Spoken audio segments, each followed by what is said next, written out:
It's Carissa. I woke up. She was dead. Blood everywhere. Liv. I don't remember how she got here. Police! In the bedroom. Don't say anything until your lawyer gets here.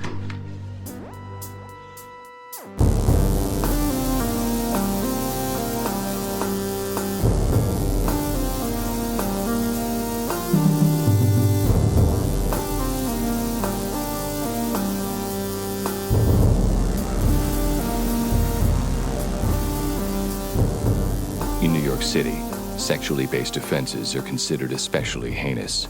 These are their stories. Hello, everybody. Welcome to Munch My Benson. My name's Adam. I am still in Galveston, though not forever, as it turns out. And joining me on the line is Josh Dugan. How you doing out in sunny Southern California, Josh?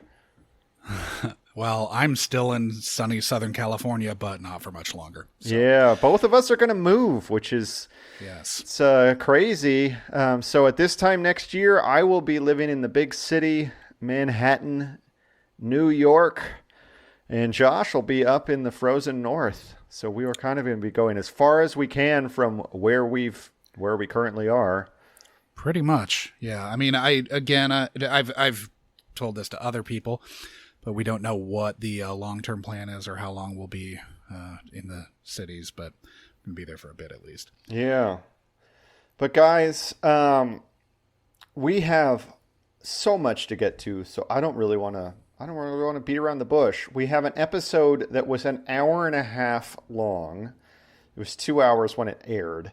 We also had so much other stuff that, I had to watch to get ready for this. So I didn't have the time to watch other stuff because I've been working 16 to 20 hours a day for the last 3 or 4 weeks. But yeah, well, okay, I'll just get to I did watch the one thing we had sort of talked about. Yeah. So, I did watch that. Yeah, we'll talk about that a little bit later. Yeah. So I'm just going to get into it. This has so much plot. So again, this is an hour and a half long. This might be the only double episode of SVU. There's definitely multi-part episodes, but this might be the only one where two were aired back to back without any break, and so it makes it kind of interesting. It's the length of a film.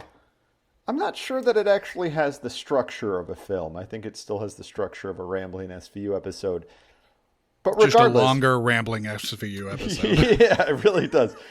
Yeah. Regardless, so if you guys recall from last week, we watched Rhodium Nights that week. And at the end of Rhodium Nights involved these two rival kind of escort services who were in the midst of a war that had pimp gangs. Yeah, pimp gangs. Pimp gangs. But like high-class pimp gangs. And they'd murdered a 16-year-old Manitoban girl. They'd also murdered a former governor of New York State. And finally, in the last scene, we see our own Captain Cragen waking up in a pool of blood with a murdered prostitute with her throat slit next to him in bed. And so I just wanted to give that general recap because we're about to launch into a whole assload of plot. And I don't know if it's going to make that much sense. I wrote it as quickly as possible, and the episode doesn't always make sense, so I will do my best. Anyways, after a recap of the events from Rhodium Nights, we hear the sounds of a shower running in the background, and we see two nearly empty glasses of wine on the bedside table. A cell phone rings, waking up one Olivia Benson. On the line is Cragen. He's just woken up covered in the blood of the dead escort Carissa Gibson.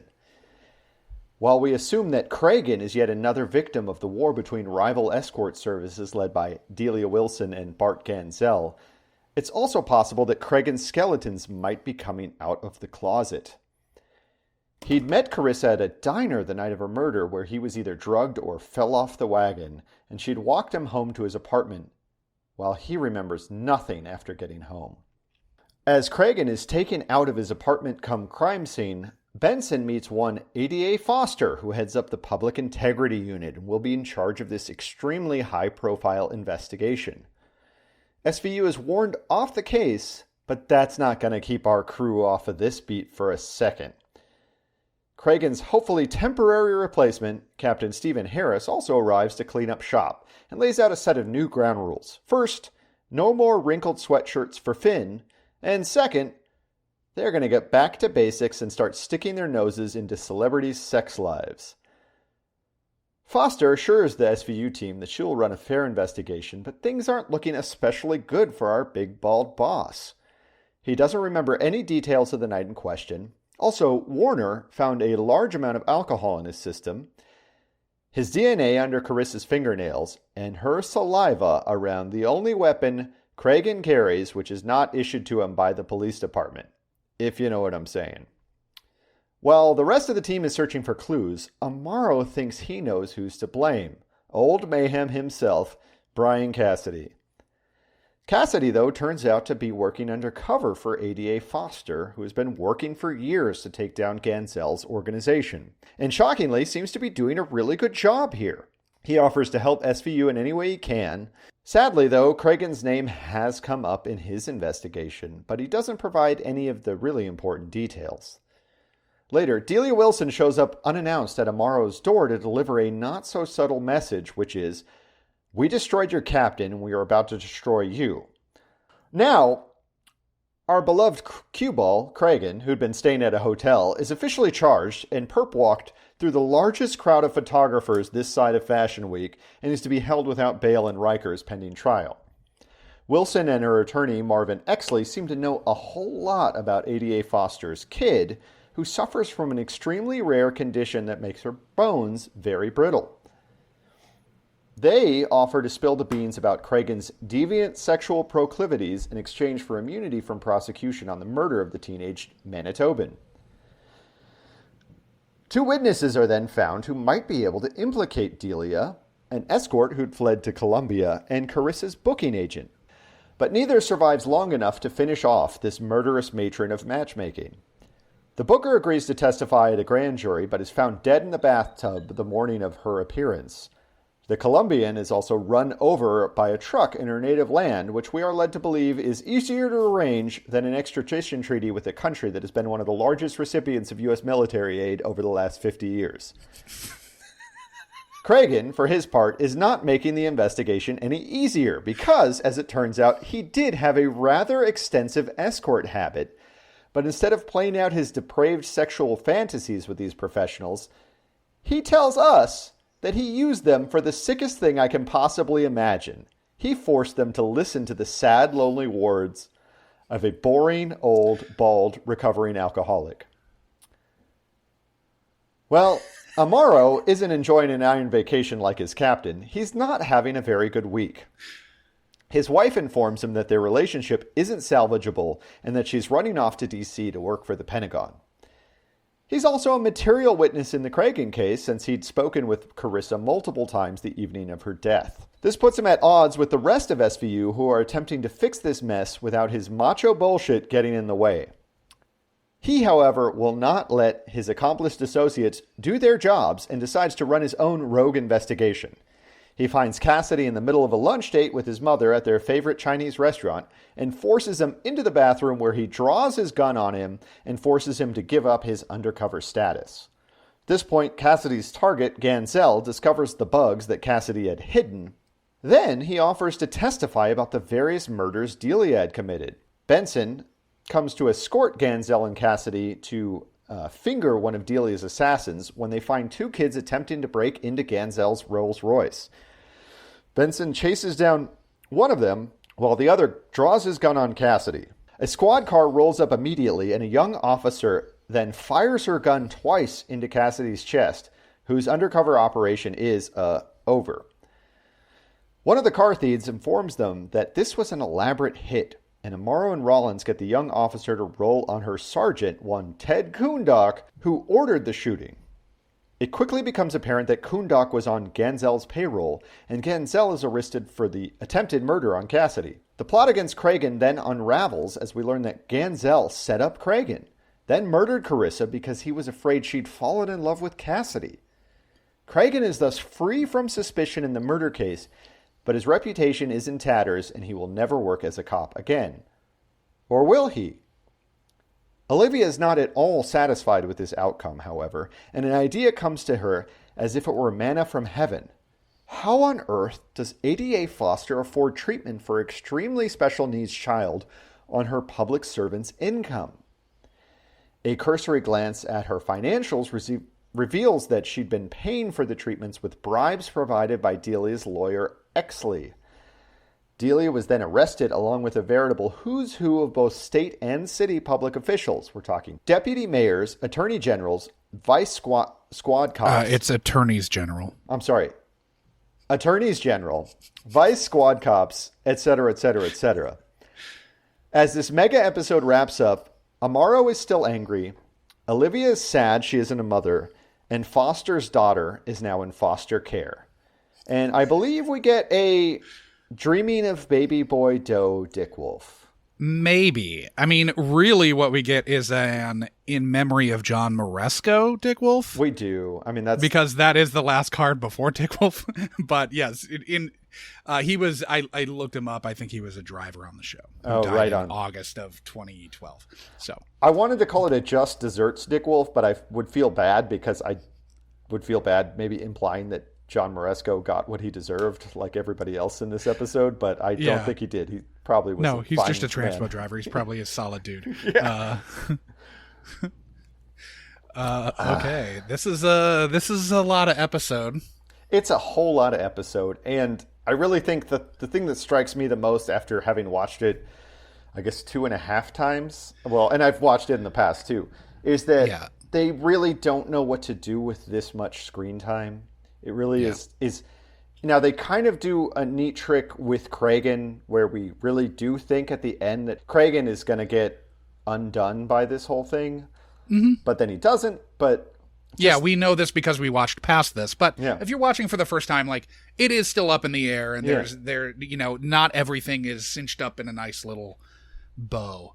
Yeah, and the plotting of it though just is the thing that fails because they don't stretch out the plot and let it breathe the way an action, a film that is 90 minutes on purpose. Right. And in 90, a 90-minute movie has like, they have the benefit of developing character too, to be fair. Like it is a different beast when working with a show that's been on for 13 full years at this point. Yeah. Where, you don't have the benefit of having an entire 90-minute structure of a story just be plot, because that's sort of what this is with, there's a little service done to characters, but there's no character development, and 90 minutes of just plot is a lot. Yeah, so I guess we have two new people we need to introduce with their IMDb pages. We have 88. 3. Okay, well, we have 88 Foster, who's played by Paget Brewster, who, it's funny on her IMDb page, I always look at the known for. I am unaware of any of the things that she is supposedly known for, but I'm very well aware of the 14 seasons of Criminal Minds that she was on. Yeah, 194 episodes. Anyways, you know who she is if you've watched CBS in the last 2 decades. Yeah, she's also in the last season of Community. Mm-hmm. If you watch the criminally underrated Andy Richter Controls the Universe, she was in that. Okay. Her sort of like her first kind of big role, and it's her first TV credit, was she was Kathy in a recurring role on Friends. Okay. Which I had zero recollection of, but she is the, Jackie remembers this and sort of broke down what her role was. She was Joey's girlfriend in season 4 that Chandler was in love with. Weird. So there's that. She's also in another episode of SVU from season 8 called Scheherazade, where Stabler's priest asks him to go see Brian Dennehy, who is knocking on death's door and wants to confess to a murder that someone else is serving time for. I vaguely remember that It's one. actually Yeah. it's actually like a solid episode. It's really, really just a Stabler episode. Okay. Like if I remember correctly, I've seen it in the last couple of years. It's a good episode though. And Dennehy, Dennehy brings it, and she's Dennehy's presumed daughter in the episode, but she's sort of heavily featured in that. So it's funny to have her pop up here. She was because that's in season 8. She was in a pilot for a show that was never picked up called Ghost Cop, which sounds pretty awesome, and I totally want to watch that pilot. Yeah, absolutely. Oh, yeah, obviously there are 3, because I forgot about Jason Serbone, who plays Cragen's attorney. No, there are 4. Okay, well, Jason Serbone was Jackie Aprile Jr. Now, we've seen Jackie Aprile Sr. in that fucking superhero episode. Fantastica. Is the episode we called it. Yeah. But it was Street Revenge. So Jackie Jr. was the dipshit scion of kind of like a big mob family and ends up getting murdered over really small potato shit and doesn't end up with Meadow like everybody wants him to be. So this is like a Gilmore Girls. Will Rory end up with Logan and Dean? Oh, and Jess. There are 3 with Gilmore Girls, apparently. Yeah, so far this is our second Meadow Soprano boyfriend. There's at least one more that could show up, and I'm hoping he does, and I don't remember the actor's name, but when he sure does... he will. When There's he does, no way he doesn't. I'm going to be ringing bells. Because we had the other one in the Military Justice. That's what it was called. So I get Military Justice and Street Revenge confused. And they were really close to one another in the episode order that we dropped. Exactly. So who's your 4th? I will save Adam Baldwin for last because I have actual things to talk about with him. Michael Potts, who's playing IAB Sergeant Cole Draper. Oh, yeah, no his shit. fucking brother Mouzone. Yeah, no shit, obviously. Brother Mouzone from The Wire. So Brother Mouzone has set down his Harpers and come into work for IAB. This is one of the 6 episodes that he is in of SVU as Sergeant Cole Draper. He was also Detective Maynard Gilbro on True Detective, which is not in the shared universe. But he's Brother Mouzone in The fucking Wire. He's Brother which Mouzone. Is in this universe. Goddamn Munch was in The Wire. Presumably, he's coming to New York to chase down Dante, who'd fled Baltimore after the whole Stringer Bell murder stick up operation. Yeah, the weird Brother Mouzone double cross thing. Yeah, Dante, who was hiding out as Dante in Baltimore, but is now back in the open as Ken Randall in New York City, for sure, aka Finn's son. Anyways, he also appeared as 4 different characters in Law and Order, the original series. Weird. Okay.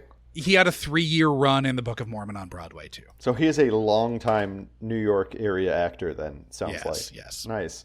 He's great. Brother Mouzone might be my favorite character in The Wire. I mean, Omar's mine, but Brother Mouzone is like straight up top 5 easy. He is so great. He's amazing. And I wish he kind of had a bigger part in this one. He's only in really one scene, but he has other episodes where he's more centrally involved. But the 4th guy that we need to talk about is Adam Baldwin. So Adam Baldwin, who's playing Captain Stephen Harris, I'm assuming our listeners will know him first and foremost as Ricky Linderman in the seminal 1980 Bully for Hire dramedy, My Bodyguard, where Chris Makepeace hires him to ward off his tormentor, Matt Dillon. My Bodyguard also features Munch alum Martin Mull as Makepeace's father. Adam Baldwin's also arguably recognizable for his turns in DC Cab, Star Quest 2, How to Make an American Quilt, The Thirst, Gargantua, Double Bang, and Drillbit Taylor. You also might have seen him in Full Metal Jacket, Predator 2, Independence Day, The Patriot, not the awesome show Patriot. But of course, Firefly, he's very well known for. Firefly and Serenity. Yes. Now, very recognizable. You don't know actor. him as having been in Gargantua? But so I had kind of blocked this tawdry bit of bullshit out of my mind. I know where you're going here. I think I knew that he might have been slightly right-wing, but I hadn't realized that Adam Baldwin was instrumental in making the world as dumb and as shitty a place as it is right now. Because if you guys remember a thing called GamerGate, which was this sort of like this controversy that happened a number of years ago where this game developer decided to make video games targeted at women. This happened in August 2014, and then got a good review on a website, and a bunch of dipshits online lost their fucking minds and basically made these people have to change their names, hide, and like basically go into hiding from these idiots. Adam Baldwin was part of sicking the dogs on them. He arguably dubbed it Gamergate. Yeah, and he was a huge poster on 4chan in those days and on other social media. He has since deleted all of his social media. But in those days, he was a big poster and was calling out these women for making video games that were like aimed at a female or feminist or at least not like murderous young boy market. And it's fucking weird. And he kind of has stopped acting really since then. I've noticed a through line with actors who had early success and then sort of, struggled through periods of mediocrity and obscurity, who sort of take the challenges that have fallen upon them after early success as a means by which to rethink their entire personal philosophy. Yeah. And the struggles lead them to, blaming the government, blaming the liberals in Hollywood that don't want to cast blaming them the liberals in Hollywood and the government for their struggles, while not sort of realizing that everything sucks. Yeah, I mean, and some people they should just embrace nihilism. Yeah, some people are able to like be cool and self-effacing about it, and that like I was a teenage star, and guess what? Now I'm old and boring. The Henry Winkler's a fucking delight now. He's a and fucking he was legend. the fucking Fonz. I know he was the Fonz and had a long time where he basically that single role defined him, and he didn't get a lot of work. Sure. And he's still a fucking delightful person. He didn't get to do the roles he wanted to do, but you know what? Like on Arrested Development, he's fucking hilarious. Yes, he's amazing. Yeah, he's fucking fantastic, and he's great in Barry too. Yeah, he's great in Barry. Absolutely, he's amazing in Barry. He found his moments later, and it's one of those things where the through line is also that most of these people that I'm describing are also white males. Yeah, who think that the world should have been given to them on a platter. Shit. How far into this are we? And we haven't even fucking gotten to the episode. Only a half an hour. It's not that bad.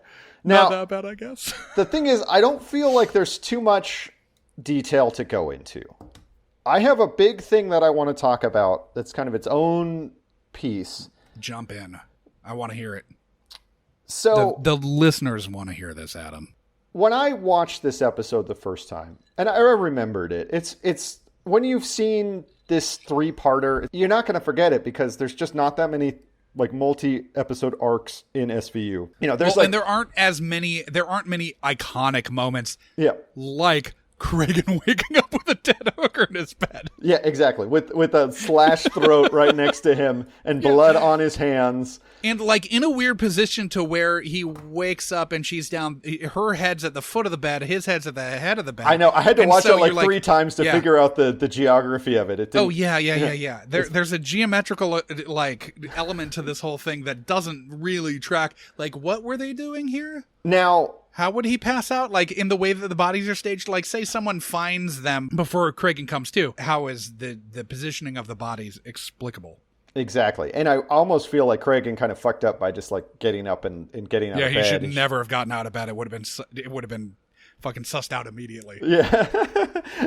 I'm going to go re-up my beer and then we're going to get back into this. So I guess we just took a break to refresh our drinks, listeners. I am now drinking, and it's a rocks, but a tumbler, 4 fingers of Jameson. Nice. Adam, what are you drinking? I'm drinking a IPA, Hopadillo by Carbach, the Houston area brewery. Right on. I always sort of wanted to incorporate this into the podcast. Yeah. Sort of a nod to the "What Are You Drinking" segment of In and Out or Up and In. You know what? Fuck it. I'm gonna Let's make do it. my drinking more interesting because I'm gonna go get my fucking Clarin and drink some of that. If the listeners aren't aware, Clarin is something you guys should get into. If it's basically the mezcal of rum. It's like a rural Haitian thing.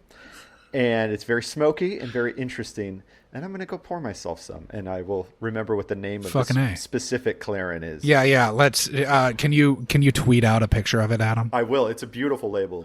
I've seen it. It's fantastic. All right. So I'm back. I gave myself a glass of Clarin Le Rocher, which is this beautiful Haitian rum that I'm drinking that has a very smoky, very floral, notes. I would say it's weird thinking about a rum that's sort of mezcal. That's the only way I know to describe it, because if you know how no, it makes sense. Like the smokiness is, but it's weird to think of. Yeah, it's a dirty, interesting version of rum. Like mezcal is a dirty, interesting version of tequila, right. And because all the different processes for distilling it they're just less refined, you get a lot more variation from what I understand. At least with mezcal, I've had a bunch of mezcals before, and you get a bunch of variation there. Now with these... and sometimes it's very bad. I've had very bad mezcal. Now, if you ever make down to Mexico City, let me know, because the best bar in the fucking world You'll probably is down know there. about it. Yeah. Let me know. Well, Pike knows too, but it's the best bar in the fucking world, and it's this mezcal bar, and you won't be disappointed. They'll give you like 30 different ones, and it's filled with hipsters. The guy who owns it's just like sitting under the counter playing really far out music. Anyways, back to the show. We have taken some huge digressions here. Yeah, my earlier bullish. My earlier bullish estimations as to how long this episode would take to record. I feel like despite an episode where we don't have many notes, we're going to take a lot of digressions here. So, okay, let's just get to the big digression. Because we have not talked about this episode. We don't really need to that much. There's a few things we need to talk about, but I have a big, bold digression to take. So anybody that watches this episode who was watching television in the late 1990s is going to think that this episode reminds them of something. And I'll tell you what it reminds you of. It reminds you of an episode of The X-Files called Avatar, where in that case, the X-Files' big bald boss, Walter Skinner, wakes up in bed with this time a strangled prostitute in bed next to him. Now, the funny thing about that episode, because I went back and rewatched it, I remembered the moment of Skinner waking up with the dead woman in his bed, but I didn't remember all of the details of it. Well, that's one of the only times that Skinner appears in the show. Outside of the FBI building? Outside of the FBI building, but also outside of a major plot episode. He's always in the plot episodes. He's the one kind of... he's the mythology episodes. Yeah, he's the interlocutor between them and the Cancer Man and the various other kind of agents who are pulling the strings in whatever the hell's going on in the X-Files. Right. Now, this episode is like a Monster of the Week episode where a succubus is stalking Skinner. Yeah. And... obviously. and also his ex-wife and all this other shit. Anyways, it's a very special Skinner episode. It's a very special Skinner episode. Some people really like it because it gets into kind of Skinner's backstory and personality. I found it to be kind of a weird dud, especially because it's coming on the heels of what might be the very best X-Files episode, or at least top 3. Jose Chung's From Outer Space? It's the episode immediately following Jose Chung's From Outer Space. So that you say very best episode, and I immediately go to Jose Chung's Outer Space. That's the best episode. I mean, anyone I don't who know. says otherwise can fuck off. No. Clyde Bruckman's Final Repose. That one's great too. Yeah. But it's not as... Jose Chung's From Outer Space is so fucking fun. And Clyde Bruckman's Final Repose is not... like Clyde Bruckman's Final Repose is a beautiful episode of television, but it's not as fucking good It's as fucking Silver fun. Jones It's got the magician guy who, the medium. It ends on such a fucking down note with Peter Boyle dying. That Peter Boyle dies, but fucking. Anyways, we're arguing about mid-90s episodes of the X-Files here. But we've both gone to the same 2 episodes, so we're very much in agreement that these are the 2 best episodes. Anyways, this actually ties into something that we talk about Clyde Bruckman's Final Repose, because at the end of it, Scully adopts Peter Boyle's dog and names the dog Queequeg. Yeah. The reason she names the dog Queequeg is because her father used to read her Moby Dick all the time. Don Davis, right? Her father, played by Don Davis. Yeah. Don Davis was also a big bald boss, joining Mitch Pileggi, that's Walter Skinner, and Don Cragen, Dan Florek. Yep. Don Davis was not only Scully's father, he was also the, the colonel and general in Stargate SG-1. Don't really need to worry too much about that. But he was also Colonel Briggs in Twin Peaks. Twin Peaks, yes. All 3 of those roles, he was the same character. Oh, yeah. He was bald boss. He was the big bald boss. He was the straight-backed soldier who gets into some really far-out shit. In SG-1, obviously, he's leading an interplanetary operation.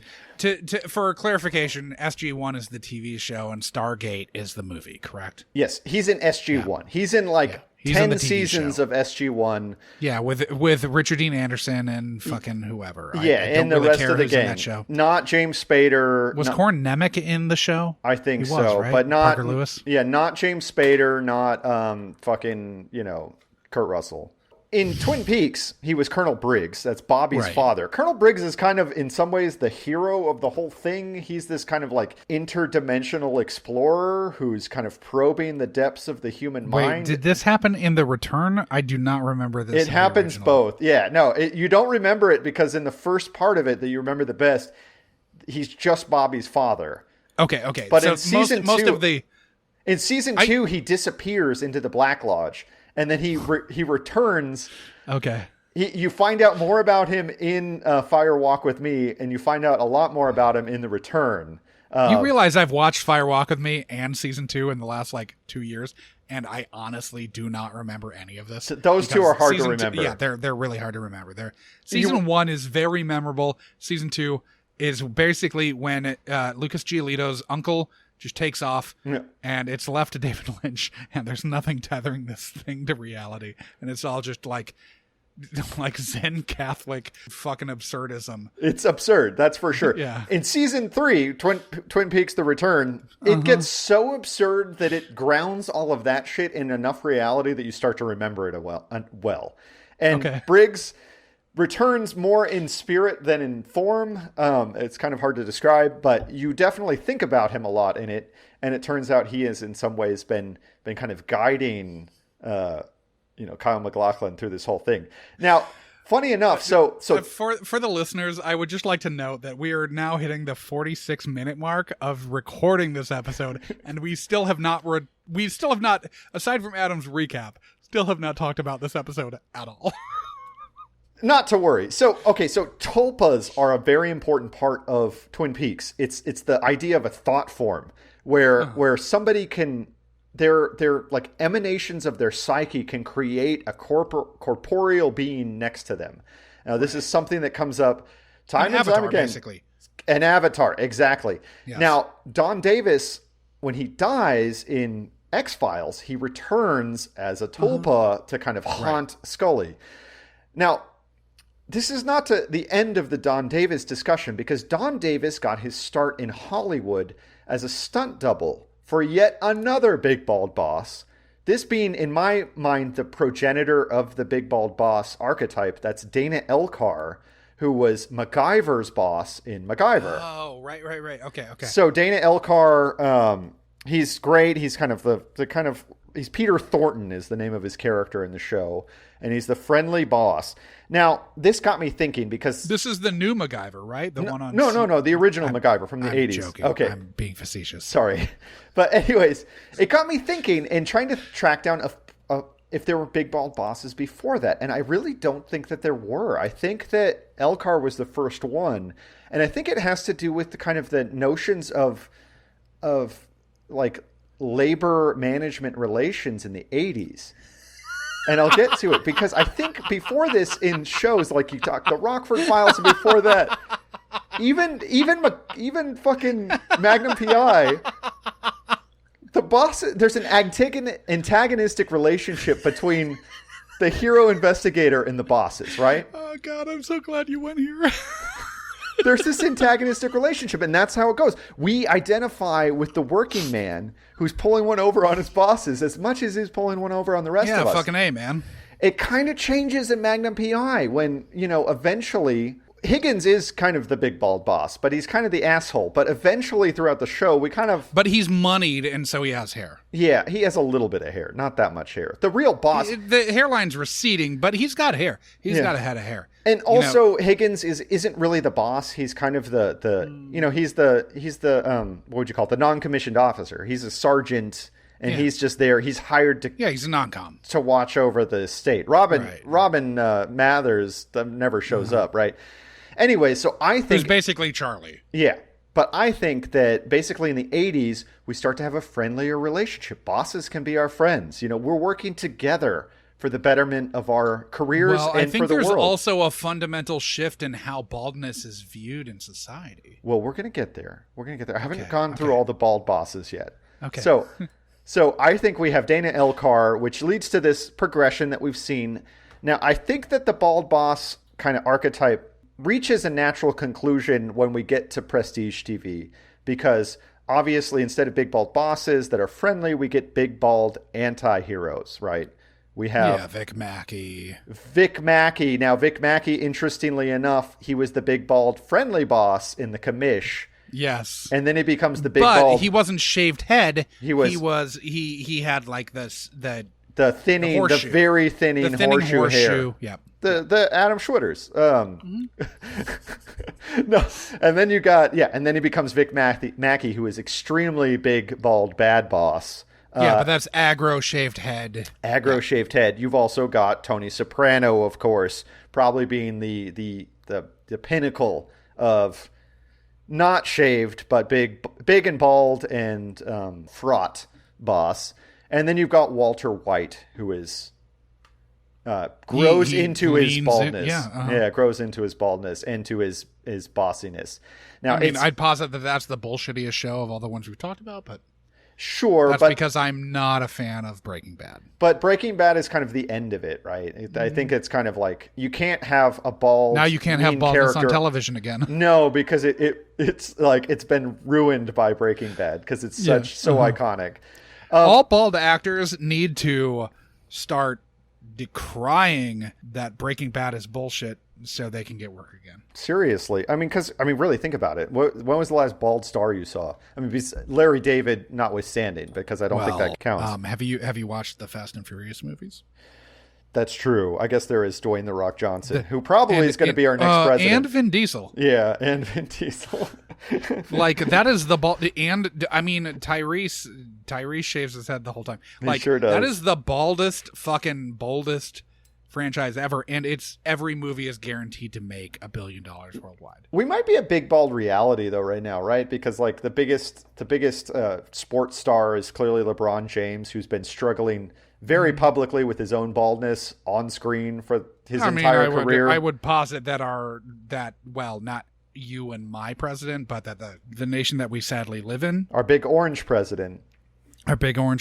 He is clearly bald and is dealing with like a comb over that's 16 feet long and swirling around atop of his head. So I did a little cursory investigation, and I found out that according to a study published in The Independent, people are psychologically biased to see bald men as dominant leaders. Yes. Which I'm totally into. As someone who is losing my hair on the crown now and is dealing with a fucking pandemic non-haircut. Yeah. It's... Lots of heavy hitters in business, so. Josh. Lots of heavy hitters. Bezos, Lloyd Blankfein, Mark Andreessen, lots of heavy hitters. And you could say, Fucking A. yeah, and researchers found that men with shaved heads were rated as more dominant. I'll be a dom. Yeah, men experiencing natural hair loss, though, might improve their interpersonal standing by shaving. So Yeah, by going the full Picard. yeah. Anyways, Or at least like buzz cut on the sides. yeah, and good point. I didn't even think about Picard, but Picard obviously fits into this. Oh, I mean, clearly. 100% Picard fits into this. But Picard doesn't like TNG doesn't start until what, 80, is it 87 or 88? But that's in the same Yeah, but milieu. it's post MacGyver. It's post MacGyver. MacGyver is the earliest one that I can find. Post-Anarchy. Because I'm looking at all the fucking 70s shows, and they weren't. They were angry men with hair being the bosses in those and shows. like fucking Becker was bald, but he's not a boss. Yeah, that's true. Or Becker was balding, but was not a boss. Yeah, so that was my big digression about the big bald bosses. I just thought it needed to be said because this place goes in so many different directions. And it comes into this episode twice because not only do we have a situation where Kragan's waking up next to a dead prostitute a la Avatar, but we also have the ADA being undone because people figure out that she couldn't possibly be affording her dipshit child's medical treatment just the same way that Michael Chiklis was undone in The Shield because he couldn't possibly have afforded his dipshit child, in that case with autism, treatment. And he was ripping off... A more relatable, like, it's not as rare a condition as Foster's. Yeah, so... Foster's daughter's condition. A full disclosure, my wife went to medical school. She is finishing up her residency right now. And it is the reason you're moving to Manhattan. Yeah, the reason we're going to move to New York City. Now, you'll be our boots on the ground. Yes, absolutely. Now, she's not like Dr. House or like Peter Jacobson's character in Dr. House. Yeah, not like Taub. Her job isn't to diagnose people with very obscure illnesses still. Because she's not a diagnostician. Yes, still she's been exposed to a lot of fucking medical jargon and a lot of syndromes. And I asked her, "Hey Megan, do you know anything about Lobstein syndrome?" And she said, "What?" So, yeah. That's one of those things where like basically the writers of this episode, I know what they did. They called the house writers room. House was a thing. Mm-hmm. House had been a thing. They called the sort of resident house like medical expert, and were like, "Hey, give us something weird." Or they watched maybe that was the syndrome that Mr. Glass had. That's exactly where I was going. That was definitely the syndrome that Mr. Glass had. Speaking of big bald bosses, Bruce Willis kind of fits into that somewhat. But no, he's more of like a big bald hoss. Yeah, absolutely, Josh. Yeah. Okay. We are bearing the lead because both of us watched something. Yes, this is what I wanted to get into. We both watched Shocker. We both watched Shocker, which was a Wes Craven film starring Mitch Pileggi. As far as I can tell, the only real Mitch Pileggi star vehicle out there. Oh, yeah. And it's fucking awesome. I'd seen it. It had been a super long time. I basically only had an idea as to what the movie was at this point because I had seen it probably 1999 or so. I really only remembered like the very beginning, and then the electric chair scene. Yeah. And then the last 5 minutes of the movie. So basically the deal with Shocker is that there's a serial killer on the loose. He's killing entire families. And Pinker. Pinker. Horace Pinker, played by Mitch Pileggi. Now, a young football player. Played by Peter Berg. Who many of you would probably like. It's one of those things, who Peter Berg is if you've seen like things that he was in, mm-hmm. but he was in Chicago Hope. Yeah. But he's sort of made the post Chicago Hope transition into being a director. Mm-hmm. So like he directed the Spencer movie that was on Netflix, and he directed the Friday Night Lights movie. Okay. He was a producer on Friday Night Lights, the show, which is That's probably like the best. I mean, and he directed the pilot. Like, He basically directed and produced Friday Night Lights, which I would argue is probably one of the best, like, 5 network shows in the last 20 years. Yeah, absolutely. So this film basically posits that Peter Berg develops psychic powers from a concussion that he receives in a football scrimmage because he was looking at a girl. And he is able to... that happens, though. He is able to do what is it called? Like far sight or Dead zone, almost dead zone shit. Yeah, dead zone shit. He's doing like men who stare at goat shit, where he's able to walk out of his body to downtown Old Torrance, California, where every time he does, he ends up there, which is where Buffy the Vampire Slayer's office was. Right. I've had coffee down there. It's very quaint. But also, he sees Horace Picker performing his brutal murders when he arrives. To be in fair, Torrance. though, there's a familial connection there as well. In one of them, and the second one, he goes back to the same place and sees a different crime ongoing. No. He is Horace Pinker's son. That's right. Yeah. Well, that's what Horace Pinker claims. Anyways, I mean, Peter Berg's character is a foster child who, like, I don't really think that there's not. I think that was established. But it doesn't. Yeah, I feel like it's established. So Pinker is going to go up to get electrocuted, but before he gets electrocuted, his final wish is to get a TV into his cell. Somehow he also gets jumper cables, and he attaches the TV via the jumper cables to his nipples. How do you get jumper cables on death row? I know. Like, how is that part of your fucking wish? Anyways, he jumper cables the TV to his tits. His hard nips. He jumper cables those. He fucking clamps that shit to his hard, hot nips. And turns himself into a tulpa of television.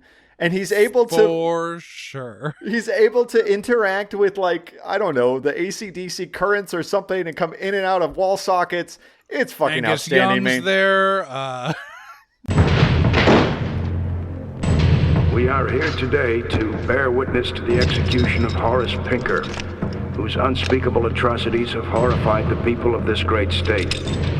He stands convicted of 52 counts of aggravated assault, 23 counts of armed robbery, and 37 counts of murder in the first degree. Prisoner, have any final words? Yeah. No more Mr. Nice Guy. I don't think he's dead. Contact. He's among you. Now, Wes Craven brings you his greatest creation. No more! Shocker.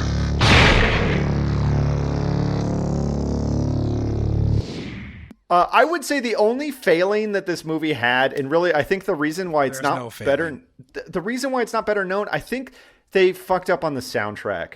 Because I also watched last week, I watched Phantasm, which is a 1979 horror film it's not Italian, but it feels Italian because Did Goblin do the soundtrack? It's not Goblin, but it seems like it's a Goblin soundtrack. And I'm telling you that Shocker would have done so well by having a Goblin soundtrack, or at least some kind of synth soundtrack. Like it aesthetically. I definitely wished while I was watching it that they'd gone into the giallo like. Yeah, I mean they were doing, like, at that time when they were filming it, you didn't know that hair metal was not long for the world. But it's a lot of Twisted Sister, right? I think so. It might have been Twisted Sister. I didn't look at who it was. I put Twisted Sister into the episode I just edited. Right on. Spoiler we're not alert. going to use them for this. Yeah, but we do really try not to use another act.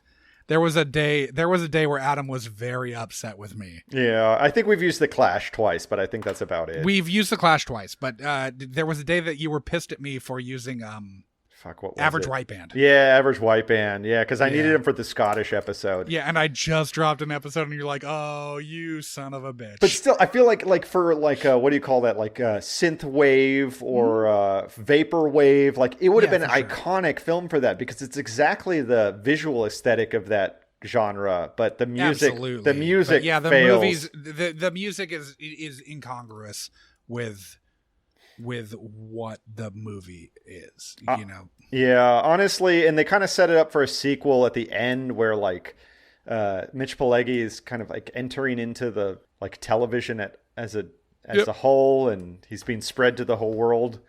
But it never happened. It really was the sequel Shockma? the weird baboon gone amok, a horror movie from like 1989 or so. Seen Pileggi just like screaming, fuck them all, which is basically like all he it's said. It's really weird watching Skinner like be such an odious person, you know? Like you're just like, what the fuck is going on here? Skinner, stop being such a dick. Oh, fuck. I'm sorry.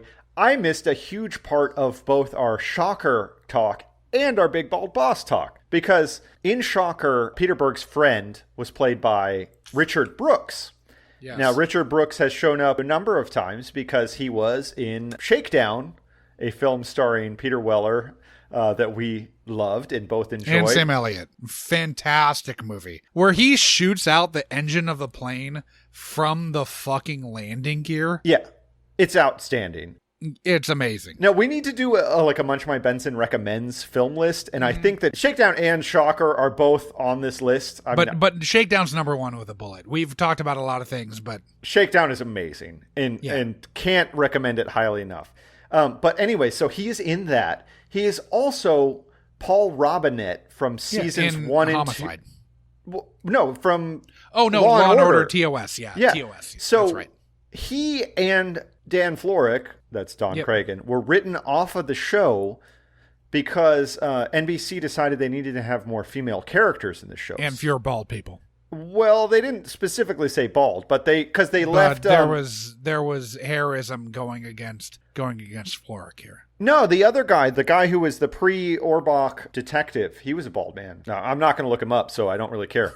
But anyway, so that's when they brought in Esapatha. Fuck, I'm blowing her name. Anyways, that's when she was brought in. That's when Angie Harmon, I believe, was brought in. I think Angie Harmon was the first. It might have been Jill Hennessy. I think it was Jill Hennessy. I think you're right. Yep. I think you're right. They kind of cast. They had a type that they cast for Law and Order TOS ADAs. Yeah, brunette models. Yeah. Yeah, I'm fine with it. It was a good choice. Yeah, no, I'm not complaining. I mean, Jill Hennessy and Angie Harmon, I get it. I'm fine with it. Anyways, not complaining. Richard Brooks was fantastic as an ADA, though, in the show. He and ADA Stone had a really good thing going on. They actually talked about Peter Stone's dad. They talked about the law at a high level. I felt like I was learning stuff when I was watching the show in those days. Which is what the show was going for. Which is what the franchise was going for then. How things have changed. For the better, I would argue. So, we already talked about Adam Baldwin. Let's keep moving. We got to keep this moving because we're going to be here for a very long time. I do not. I'm glad that you're editing this episode and not me. Yeah. Oh my God. Hey, I gotta plug in my computer. Give me a second. Yeah, please. We've been recording for a fucking hour and a half, and we're maybe 10 minutes up into the episode. We're gonna have to move faster on this one. I'm gonna piss. I can't hear you yet. No. You pour yourself a big old drink stuff, but that's fine. You deserve it, baby. You had a rock. No, we were 45 minutes in and hadn't gotten to the cold open. I was curious, like, when you got up, I'm like, God, you guys are done already? That's what was my first thought. But we talked a lot about Big Bald Bosses. I mean, I get, you could essentially split this one up into two as well. We might have to. So yeah, folks, a combination of excessive alcohol consumption, work, and family life means that we're not going to get an entire 2-hour, 45-minute plus episode of Munch My Benson this week. We're going to cut it up into 2 pieces, and we're going to follow Jackie's advice. And so that was the end of part 1. You're going to have to come back next week for part 2. And guys, this time I swear we will actually talk about the episode of Law and Order that we watched. Don't worry though, we will still digress. There's plenty of other random nonsense that we get to, but at least we will talk about the episode of SVU that was over an hour and a half long in its own right. Anyways, thanks for listening, guys. Have fun out there. Be safe. Keep on munching in the free world.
He fucking clamps that shit to his hard, hot nips. No more Mr. Nice Guy. We have not talked about this episode.